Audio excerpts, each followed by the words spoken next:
This is Killer Innovations, a show about ideas, creativity, and how you can innovate. Welcome to the Innovator's Garage, where you learn to create your next game-changing killer innovation.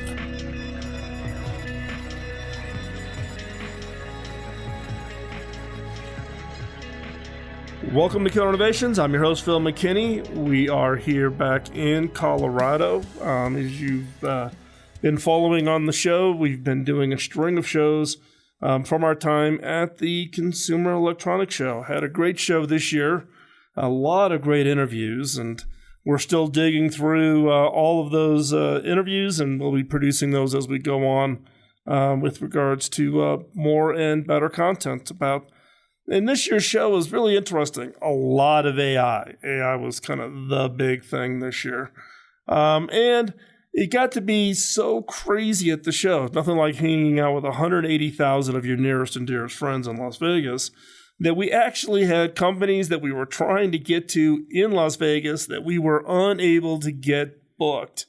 The mobile studio was just absolutely jam-packed, back-to-back with interviews, and some of those we just couldn't get scheduled in. So we are continuing down that path of bringing guests on the show that are doing some interesting work in areas that most of us don't really even think about. We just think about services and products that we buy.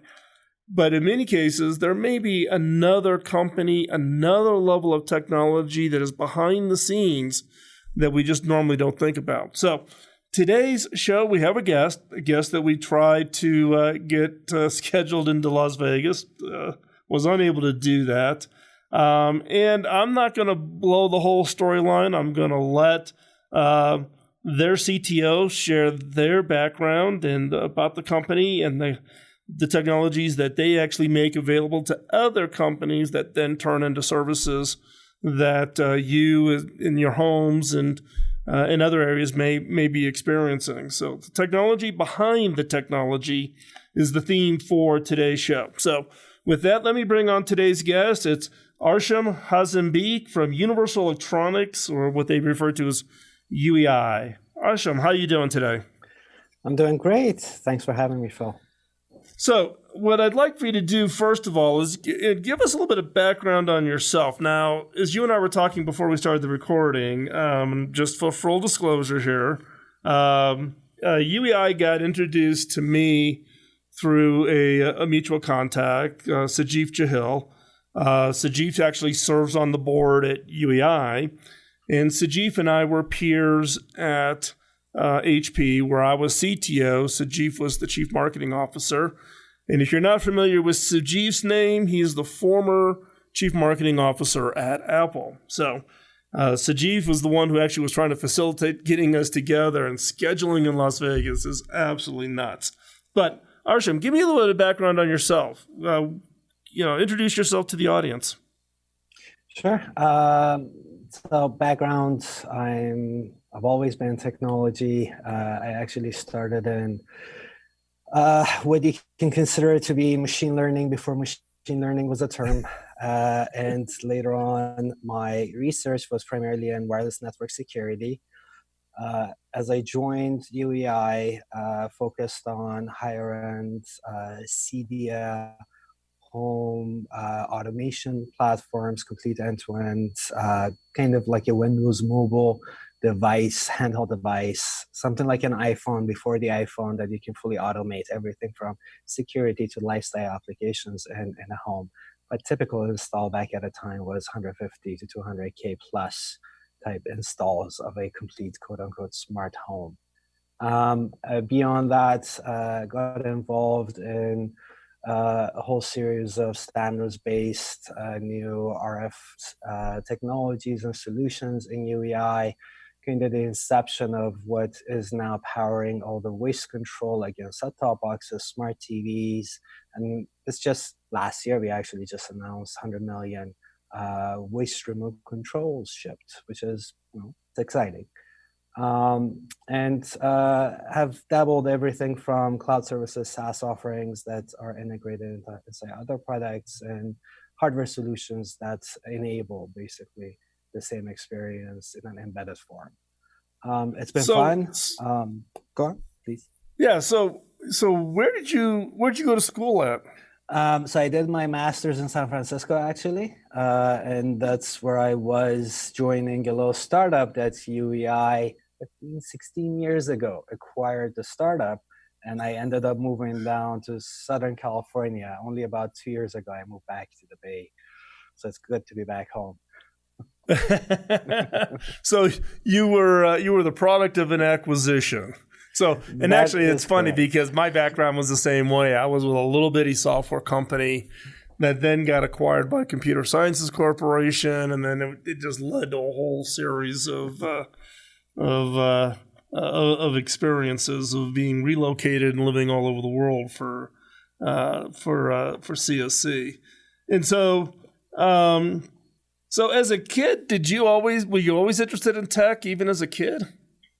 I always loved tech. The first project I ever did, I did a little bit of animation and what was it called? GW Basic, and then post that Oh, in Pascal. man. And I know. And remember you could zoom in, you would lay out all your graphics and zoom in, and you make it look like an actual cartoon. It was great. The world of possibility seemed endless back at the time. So it's just a little toy for creativity. That's how I can explain tech. So what was your first computer then? I did not own a computer until I was late in high school. The first systems that I was using were, do you remember the back systems? Mm-hmm. So that's how I kind of got started on time-shared back systems that I would get, you can sit there, you can play a little bit. I opened up my first email account on Yahoo back at a time on a back system and all text-based, very matrix-like, if you will. Yeah, I like to remind people that HP acquired DEC, which was the manufacturer for VAX. So, and that's actually how I did a VAX PDP-11 at the University of Illinois. That was one of my first online platforms. But I was actually, I was actually in college before I owned my own first personal computer, which was an Osborne. Man, that's an old one. My wife reminds me of that going into the Smithsonian. She points to that and she goes, "Oh, we've got one of those in the garage still."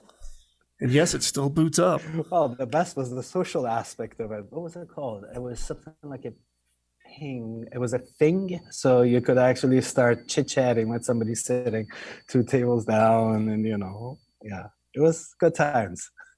Yeah, it was. I mean, in it's interesting given, I look at technology today and what, we saw growing up, and I look at I now have 5 grandkids. The oldest one is 8. Sure. Right. And I look at the technologies that, to them, they don't think of it as just anything new or novel. It just exists. Right. So they just think it always has existed. Right. And, my oldest daughter, who just turned 37, she's going to shoot me for revealing her age in the show. Her husband listens to the show. She refuses to listen to the show. Right. But, the reminder for, her, she was talking with a bunch of kids and she mentioned about she used to watch a certain show on tape and they were like, tape? And she had to try to describe what a VHS tape was to these kids who had no concept of how far we've advanced since then. So where'd you do your undergrad at? I actually did my undergrad in Iran in a school called Shaif University. Really, really, good school. Focused on the more academic side of things. So it's not hands-on approach as you'd have it more in US-based undergrad schools even. That's where I actually got my first project in quote-unquote machine learning. Back at the time when it was still considered to be a crazy approach to solving mathematical problems, but it worked. Yeah, and it was the early days of machine learning and the early days of trying to recreate how the brain works, right? If you go back to Marvin Minsky at MIT Media Lab, the early AI work, and then the Japanese were funding big AI projects back in the late 70s and early 80s. They were going to own the AI world, and here we are in 2020, and we're still trying to figure this thing out and seeing how it is going to play out. We're going to take a quick commercial break. When we come back, we're going to talk more about UEI, the company, give a little bit of background, a little history on it, how it came about, kind of what it sees its mission with regards to bringing these technologies to reality. And with that, don't go anywhere. We're going to be right back after this quick commercial break. You're listening to Killer Innovations on the BizTalk Radio Network.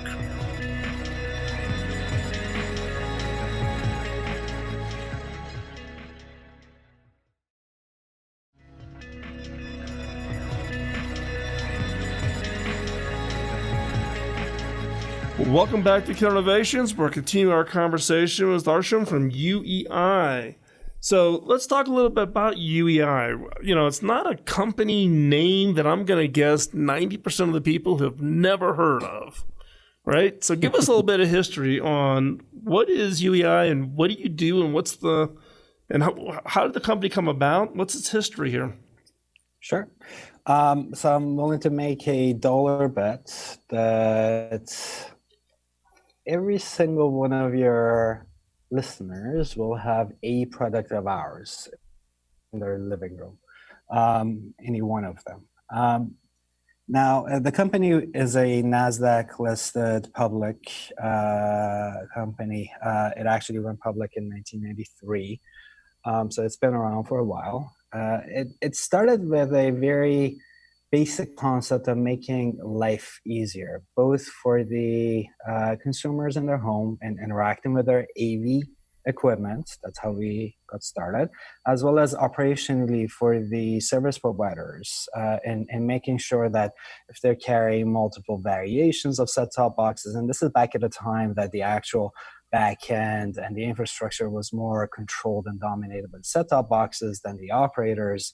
And we came up with this concept of a quote-unquote universal remote control that is able to control a fragmented install base of devices, both as far as what set-top box you're using to receive your linear content, as well as different brands of TVs that really completes the experience. I mean, you can't really watch TV without the volume. You can't really watch the TV if you can't turn on the TV.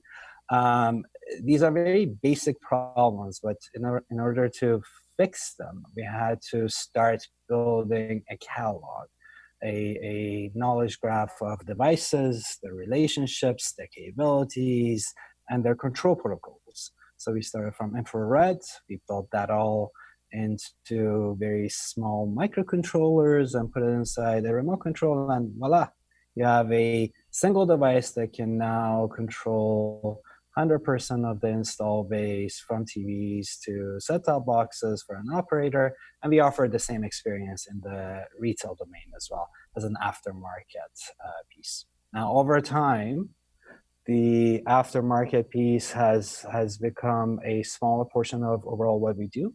A lot of times our technology nowadays is built into these set-top boxes and TVs, and we've evolved from pure AV control into smart home security, hospitality, and starting to blend the experience between entertainment and smart home control. So how big is UEI? How big is your staff? Give us a sense of scale. So outside of factories, we're about 3,700 employees now. We are pretty well distributed globally with a strong presence in the Western hemispheres. We have offices in our headquarters in Scottsdale, Phoenix. I'm in Bay Area. We have an R&D center in Bay Area. And we have 2 offices in San Diego and Orange County as well. Internationally, we have offices elsewhere. Through time, we've acquired factories. We've set up new factories. So we have our own factories. We have our own silicon. We have it's a fully vertically and integrated technology partner, if you will. So do you actually, because I mean, given that you're providing an element of an entire experience, do you deliver then finished product white labeled that then gets distributed, either gets bundled with a set-top box or home electronic device of some kind? Or are you doing components in that controller that others then build around? Or is the answer being both? Answer is yes, all of the above. So if you look at how we deliver our technology, we do have finished products from universal remote controls, security sensors, gateways. So this is finished product offering. We do have silicon with the software that can be integrated in someone else's product, and that's quite prominent in the smart TV domain, for example, or smart speakers that are now integrating our technology. And we do have a software-only solution as well that can be integrated with certified silicon. If you already have one in your platform, that is the easiest approach in scaling out. So we do offer all three layers, and I think at the end of the day, we're expected to. Well, yeah, I mean, having lived in the world of trying to enhance capabilities when I first took over as CTO at HP, I ended up with the TV business, and most people will not realize that HP was in the TV business, and we actually shipped the very first smart TV. It was called a Media Smart TV, and this is back in 05, I'm going to guess, 04, 05. Yeah, always, as they say, if you're on the leading edge, you're on the bleeding edge. You will go through the pain. And embedding silicon into the TV to try to get, universal remote and direct media control and playback and allow for seamless interfacing across all of your in-home devices. It's a hugely complex, usually, and people think about standards organizations. There are no standards in that world. And the ironic thing about standards is, as we find deficiencies, we all sit around the table and we add a new one. So voila. And that's always the problem, right? Because everybody thinks especially engineers, are not satisfied unless they invent something, even if it continues to go on. So that's right. We're known for over-engineering at times. Yep. True. One of the interesting products, going back to the complexities, is one of the first products when I joined UEI was we were adding our media streaming and AV control capabilities onto the iPAQ PDAs from Compaq, and that was right before Compaq and HP became one. So that was quite interesting, and that actually started some thoughts here on how can we bring that into the home rather than on a PDA that's more mobile and going all over the place. So we've come back from this commercial break. What I'd like to talk about then is you were introducing some new white label technologies at CES. I want to talk about that, but I want to talk about specifically about what's the problem you're trying to solve. What's the trend that you are writing? So when we come back, we'll continue our conversation with Arsham at UEI. Don't go anywhere. We'll be right back after this quick commercial break.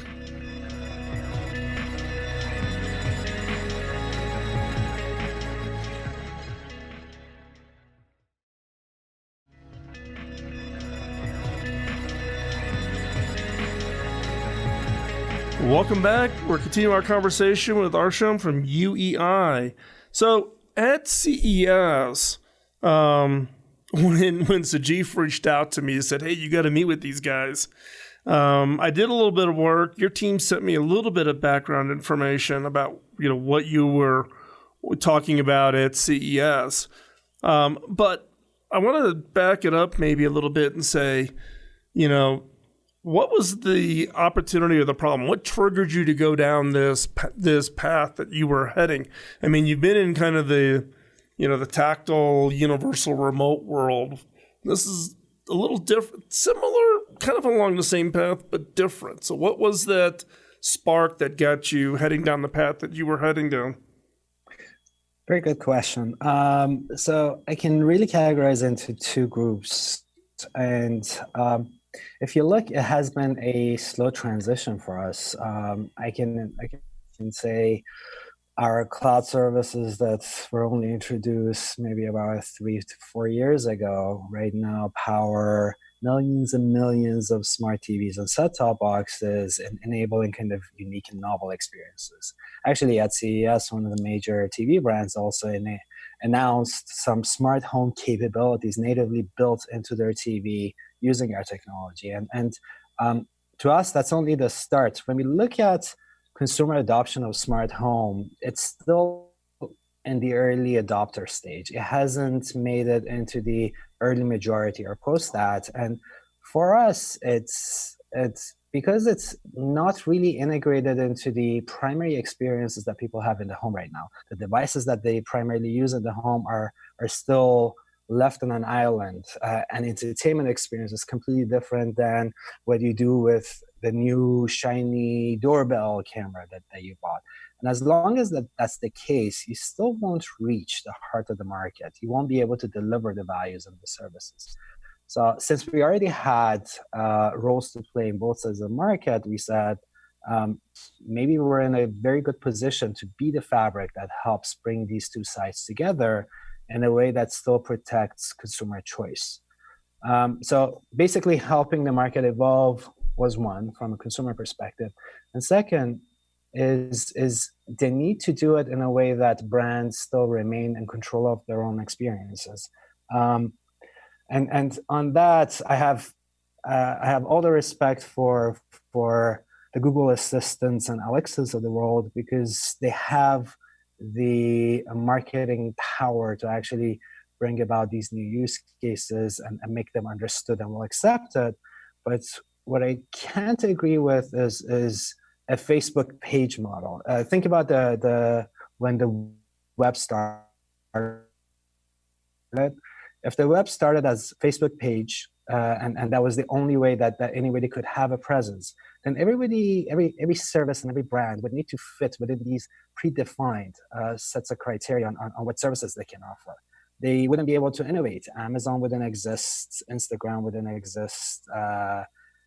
So all these innovative new features and services are only offered when brands can reach their loyal users directly. And we said, all right, we can offer up a platform, purely white label, from hardware to software to cloud services, that enables that direct to consumer and direct to home service delivery. You can still publish across existing retail assistants, and you can still have a professional grade service for an assistant focused on home security, an assistant focused on energy management, and so on and so forth. So protecting choice and bridging the gap between entertainment experience and smart home experiences were the two sides of the same coin, and that's how we ended up on this platform. And so this platform is really then delivering a voice option for the in-home experience rather than the tactile button piece. And I would classify it as an addition, not explicitly instead. And we do see the home as completely multimodal. The same capabilities which are exposed to far-field voice can actually be integrated starting this year into your smart TV. You can have a conversational interface whether you use voice or not. You can still have a conversational interface that can help you and guide you through basic aspects of interacting with devices around you in the home. And the underlying foundation is about interoperability for us. The fact that we can discover and connect devices across brands with minimal friction And we can basically make every device in the home a gateway to experiences that bridge entertainment smart home across brands. So, I'm going to ask you the question that I get asked a lot by people, right? Which is, how have you seen pushback from consumers in their homes because of, some may view it as, is this device always listening to me? What about my personal privacy? Because I think, at least people that ask me about it typically are not very technically savvy, but they're concerned about the privacy piece. How do you answer that? That actually is a very valid question to ask and demand answers on. The problem that I have is we're not always asking the right question. A lot of the concerns and worries around privacy are misguided towards areas that are already addressed, and it's based on myth, not based on what's actually happening in the home.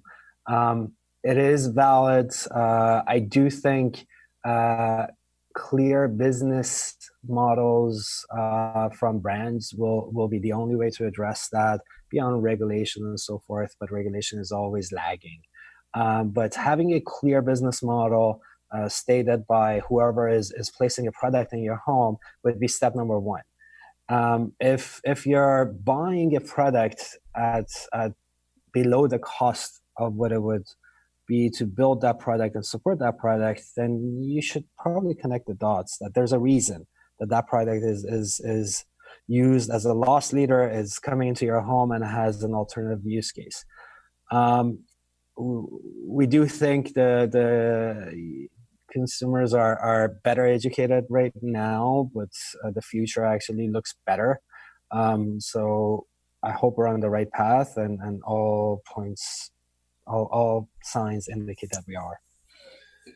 Well, I think what's unique about yours is, though, your approach is the fact that it is cross-brand, right? Versus I can only have a Google or I could just have an Amazon. In your case, I could have a voice-controlled remote, I can have voice-controlled IoT, I could have voice-controlled TV, and they all interact. So you actually have a more integrated experience than getting a single chokehold through one access means. Exactly. And I was actually on a panel in Amsterdam in November timeframe. And I just experienced this myself.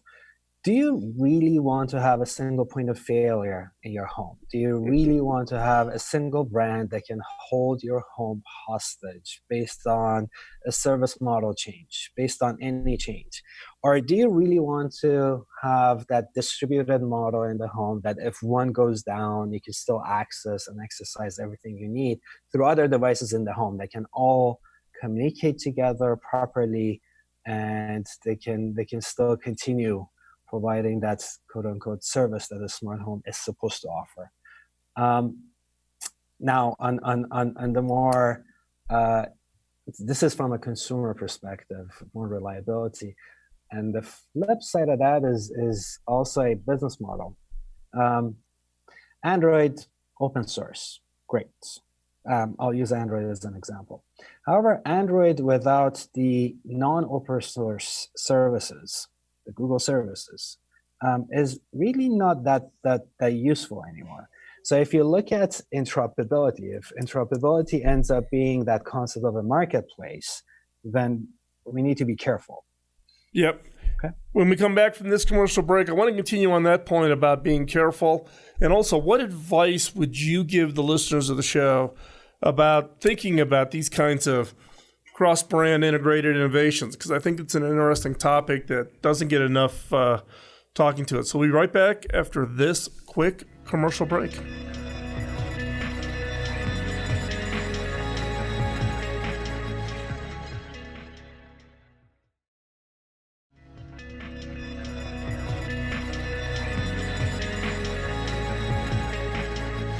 Welcome back. Let's continue our conversation with Arsham from UEI.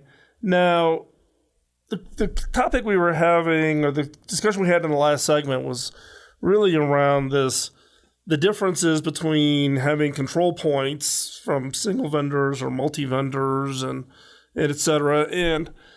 But the question I'd like for you to talk about, or give some guidance to the listeners here about, is this kind of innovating across brand, right? It's a challenge, right? Because we talked earlier in the show about standards and specs, and there is no standard. So you got to, so you basically are playing like this massive human glue problem of how do you integrate all these different devices? And what advice would you give to other innovators that are in environments where they're dealing with all of these multiple elements of an ecosystem? How do you think about innovating across ecosystems? Always start from the user and the application, the key value. In the world of at least smart home, I would say there's much more value in going deep than going wide.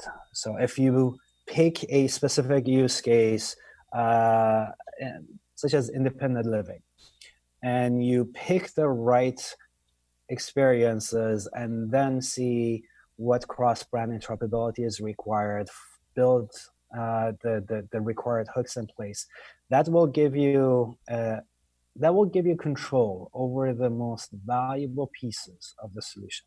At the end of the day, if you don't control the integration between different brands, and if you're outsourcing that to, let's say, a single brand like Alexa, everything is integrated through Alexa, then you're hoping that someday in the future your business model will not conflict with Amazon's, which, I mean, if history is any proof point, that has been less true more and more as they grow, and that's fair. They do need to work on scale, and you need to take that into account. There is still a lot of brand loyalty in the market. Consumers have proven that they like specific brands, they like to have choice, they like to build their own experiences. So you need to go to the market with that in mind. And trust me, the market is far more accepting of the solution as long as you can make sure all the right pieces are in place. And that's exactly where we started. When we started the experience, I already thought, but you're competing with the bigger players in the market, but we're not really competing. We're actually complementing. We're complementing where they're not focused. They're focused on very specific use cases that they can gain really, really large acceptance quickly. For us, a large TAM is relatively much smaller compared to them, but we can still deliver very unique use cases, enable our customers, from operators to smart TV guys to pro security companies. We can help them build very unique experiences, the way that you see, for example, Google is trying to do between their own Nest brand and their own Google Home hubs and their own Google Assistant. So we're enabling the same continuity across brands on the other side, so that they can still offer up